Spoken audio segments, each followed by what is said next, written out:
Assalamualaikum warahmatullahi wabarakatuh. Jumpa kembali di channel YouTube-nya Faikoh Suki. Guys, ada yang spesial untuk edisi kali ini karena pada kesempatan kali ini saya berhasil mengundang narasumber perempuan dan saya merasakan untuk mencari narasumber perempuan itu memang susah sekali. Dan alhamdulillah ini saya sekarang berada di kediamannya yaitu Ibu Durotun Nafisah. Assalamualaikum Bu Nyai, apa kabar? Alhamdulillah baik, Bu Faikoh. Dan sehat-sehat saja? Alhamdulillah sehat walafiat. Ya, syukur alhamdulillah. Bu Nyai ini dulu adalah taman saya waktu di Krapyak, tepatnya di Komplek Ki, yaitu di tempatnya Mbah Yai Warsu Munawir.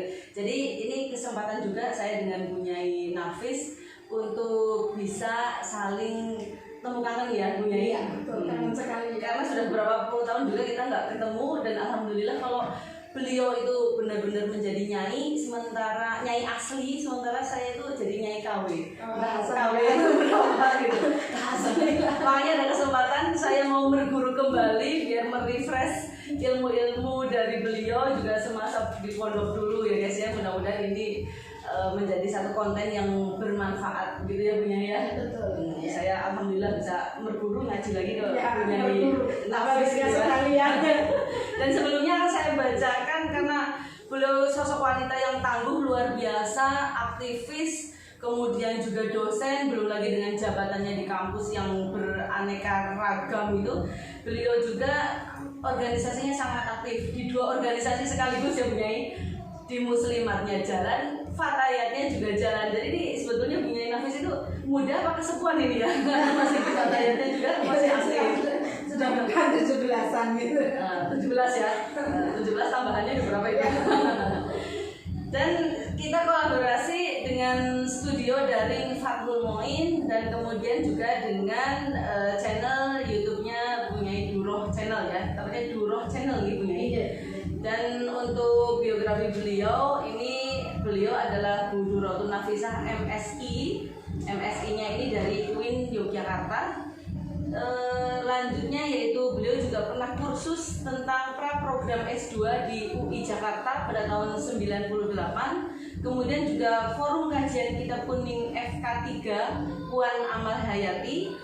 Selanjutnya yaitu luar biasanya beliau itu pernah 3 kali ke Hong Kong. Di Hong Kong itu setengah bulan nih Bu Nyai.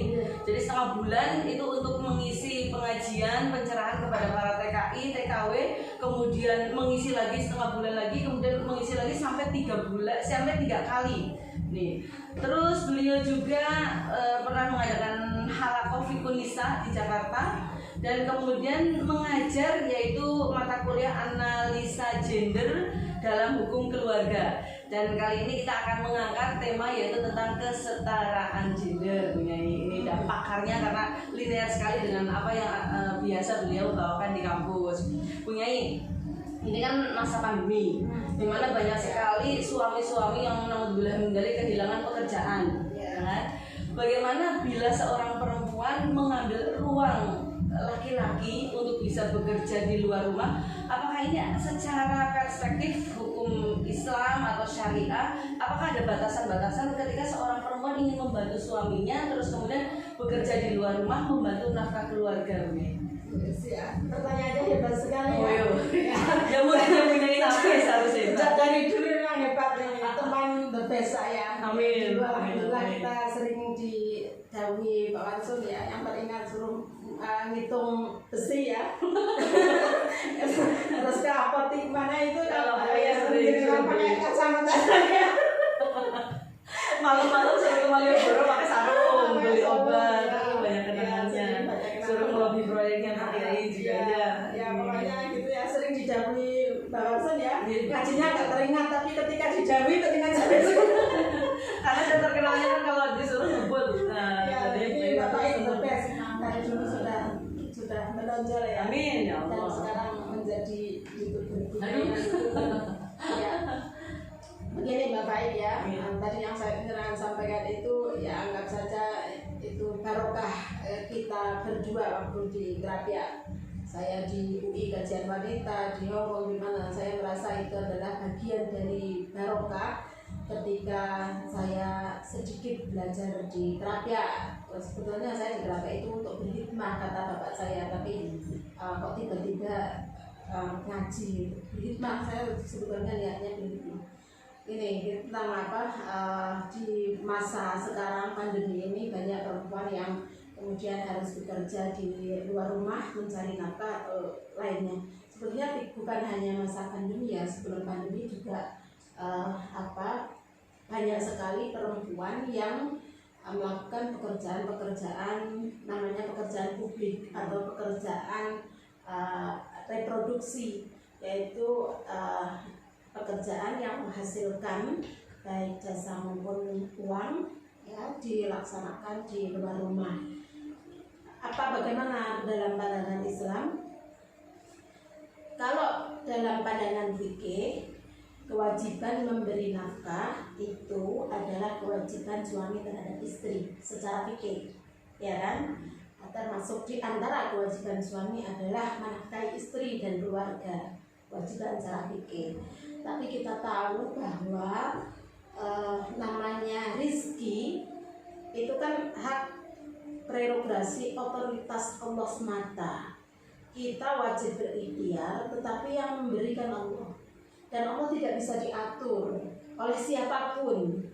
Kemudian Allah harus memberi rezeki kepada laki-laki saja dong, karena laki-laki yang kewajiban memberi nafkah, atau memberi rezeki kepada laki-laki lebih banyak daripada perempuan. Terserah Allah. Allah itu memberi rezeki boleh kepada anak-anak, boleh kepada laki-laki, kepada perempuan, bahkan boleh kepada orang yang tidak kerja sama sekali. Nah, dalam konteks ini kita tidak menutup mata dan merupakan fakta yang tidak bisa dibantah lagi bahwa banyak perempuan yang harus keluar rumah untuk kerja ya. Karena apa?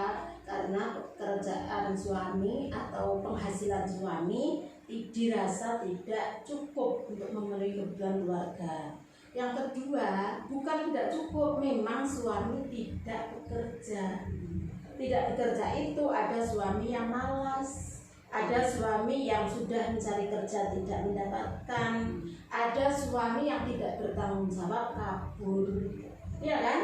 Atau ada suami yang menderita sakit sehingga dia tidak bekerja, atau bahkan ada suami yang meninggal dunia.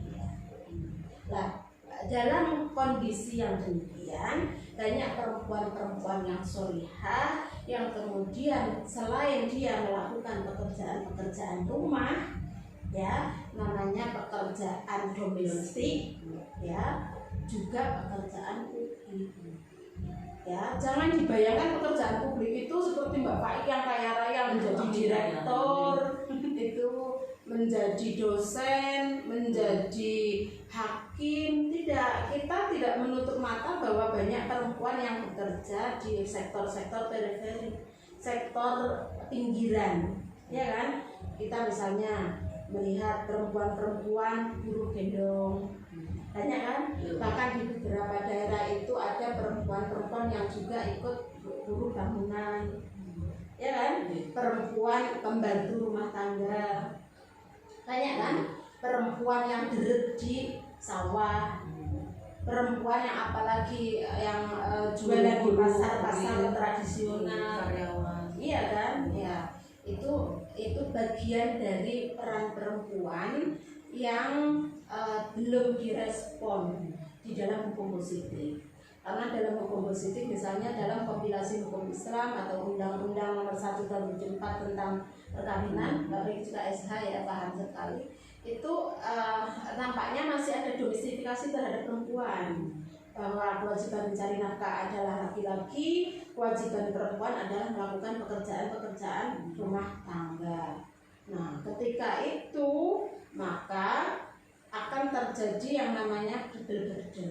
Double burden itu pekerjaan yang ditanggung oleh salah satu jenis kelamin atau gender lebih banyak, lebih lama, lebih berat, karena sudah melakukan pekerjaan rumah tangga dan juga pekerjaan-pekerjaan publik, ya kan? Nah, itu kasihan sekali perempuan kayak gitu. Nanti imbasnya bisa ke keluarga, di rumah sudah capek, ya, masuk rumah sudah capek, ya, ada kewajiban yang tidak bisa diwakilkan sama sekali, itu pekerjaan mendampingi suami, melayani suami. Nah, kalau sudah terforsir, pekerjaan rumah itu tidak ada habisnya sebetulnya. Ya kan, rumah nggak pernah mungkin nggak pernah nggak ya, dari mencuci, masak, terus apa, sembarang ya, ngurusi anak, ngurusi suami, pekerjaan yang bersifat domestik atau reproduksi itu lama pekerjaan, dia sudah mencurahkan perhatian dan tenaganya. Setelah itu keluar rumah, masuk rumah lagi, keluar rumah untuk bekerja tadi, masuk rumah melaksanakan pekerjaan rumah tangga lagi, apalagi punya anak yang tidak ada pembantunya, terus harus melayani suami. Nah, penelitian saya itu sudah lama banget itu ya, kira-kira tahun 2003 ya, tentang pekerja buruh shogun ya, itu mengalami problem keluarga. Maka saya sampaikan ya, di antara problemnya itu istri tidak mau atau enggan melayani suami pada malam hari karena sudah capek, karena dia triple burden. Jadi sudah bekerja di buruh shogun, lakukan pekerjaan rumah tangga, terus satu lagi bila pulang ke rumah masih bikin es lilin itu, bikin es lilin. Ada sebagian yang kemudian buruh suci, sampai jam 11 malam. Habis itu dia sudah capek gitu ya. Karena yang komplain ke saya suaminya waktu itu kan saya juga ngaji di masjid, data saya tanya istrinya begitu. Nah itu kalau misalnya memang kondisi yang realnya seperti itu, secara syar'i atau pandangan hukum Islam, ketika wanita keluar rumah itu ada nggak sih batasan-batasannya itu punya? Ada batasan ketika perempuan keluar rumah atau laki-laki keluar rumah. Ya, jadi ada aturannya sama-sama harus qadrul basar. Nanti kejelalatan makanya. Ya, menjaga mu'ah. Bagaimana seorang laki-laki yang sholih terhormat, ya, bagaimana seorang perempuan yang sholihah terhormat, sama harus menjaga semua, menjaga muru'ah, menjaga diri, menjaga keselamatan dirinya semua. Jadi bukan hanya perempuan yang harus menjaga diri, laki-laki juga harus menjaga diri. Itu secara adab nih, tapi bukan secara adab, secara syar'i. Ya, yang diperintahkan untuk menundukkan pandangan kan laki-laki ya diperintahkan menundukkan pandangan, ya. Perempuan juga diperintahkan untuk menjaga pandangan. Artinya ketika perempuan memang memasuki ruang laki-laki untuk pekerjaan apapun, itu dari secara syar'inya tidak ada larangan. Misalnya dia mau jadi direktur, apa dia mau jadi sepanjang tidak membahayakan yang bersangkutan perempuan, maka diperkenankan. Yang membahayakan misalnya laki-laki memanjat deres itu loh, tahu deres, memanjat apa itu, pohon kelapa, kemudian perempuan memanjat pohon kelapa, itu membahayakan reproduksinya kan, karena struktur alat-alat reproduksi perempuan kan berbeda dengan laki-laki. Perempuan itu lebih rentan, ya kan, lebih banyak alat-alat reproduksinya, dan ya lebih rentan saja, lebih rentan. Makanya sepanjang tidak membahayakan perempuan, ya, dan sepanjang syarat memperkenalkan, misalnya membuka aurat kan jelas baik laki-laki atau perempuan tidak boleh kan, bukan hanya perempuan saja kan, walaupun batasan aurat dalam fikih itu ada berselisihkan, laki-laki di mana, perempuan sampai mana gitu, tapi sama saja, tidak boleh membuka aurat, tidak boleh ada pornografi, porno aksi, sama saja sebetulnya.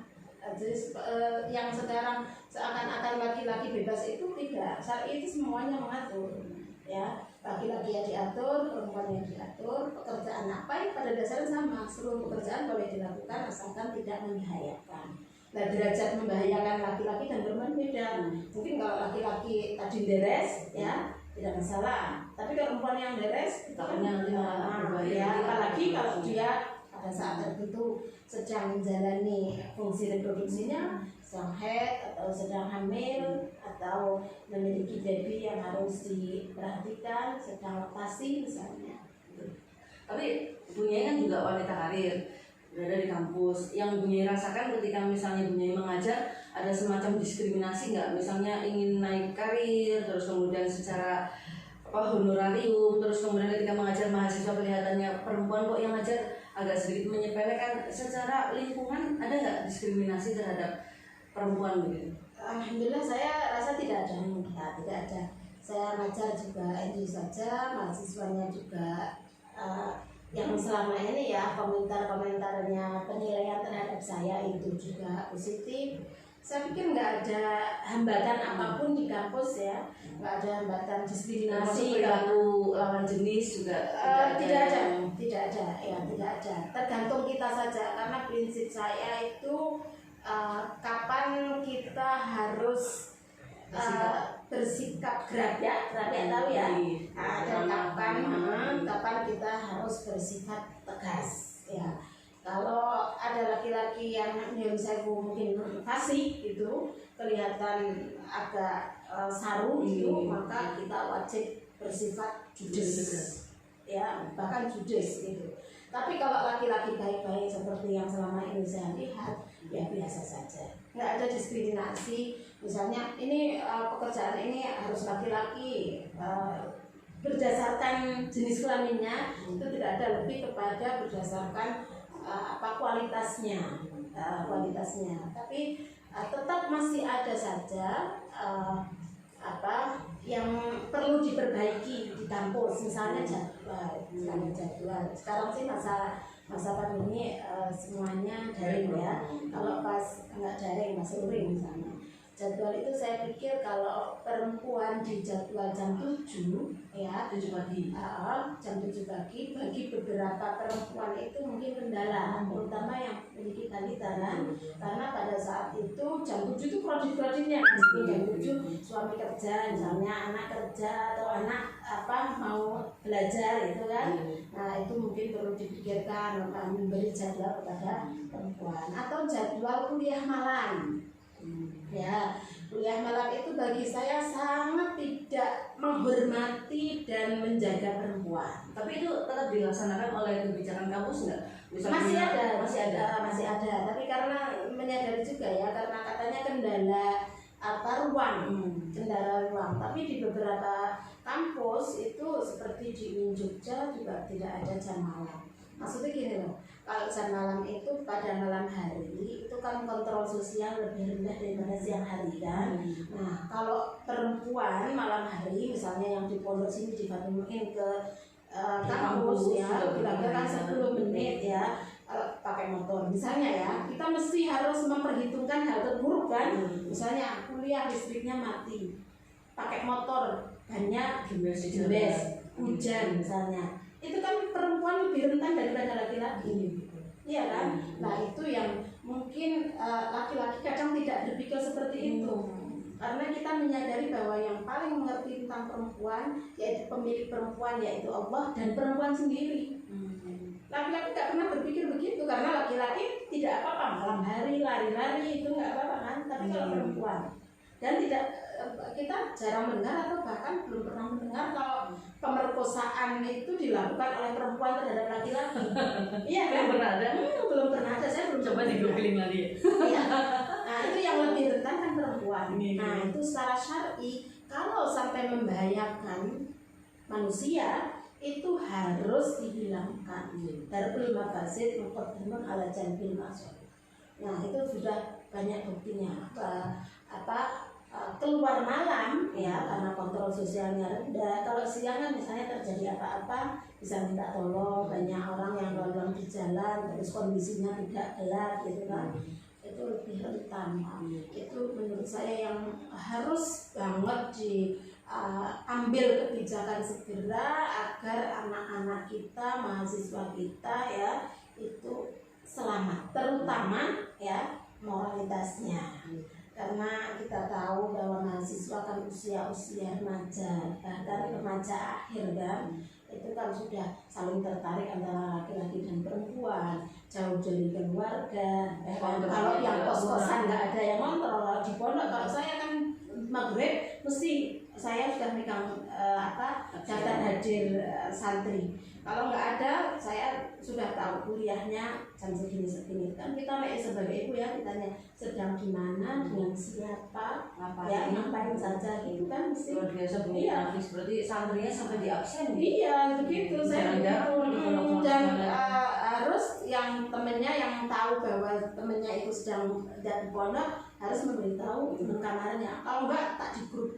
Ini Elvira nggak ngabsen pengen. Kalau saya merasa banget ya karena saya waktu di Grabia itu ya masih ingat nggak bahwa itu hampir maghrib itu ya menjelang maghrib selalu tindak ke pintu gerbang yang sebelah utara. Terus saya selalu ditanya kalau pulang dari Wonosobo, "Kowe bali rene sapa sing ngater?" gitu. Nah, kan saya merasa kayak jadi dia itu harus perhatikan itu. Nah, kalau saya pulang jarang ditanya pulang ke Soko jarang. Tapi kalau datang ke Grabia itu selalu ditanya, "Kowe berani karo sapa?" gitu. Biasanya saya memang sampai semester 5 itu selalu diantar kakak saya. Kalau dari Wonosobo semester 5 simbah saya sudah meninggal dan saya sudah berani sendiri lah. Bapak sudah nggak ngantar lagi, kadang ngantar cuma sampai Magelang.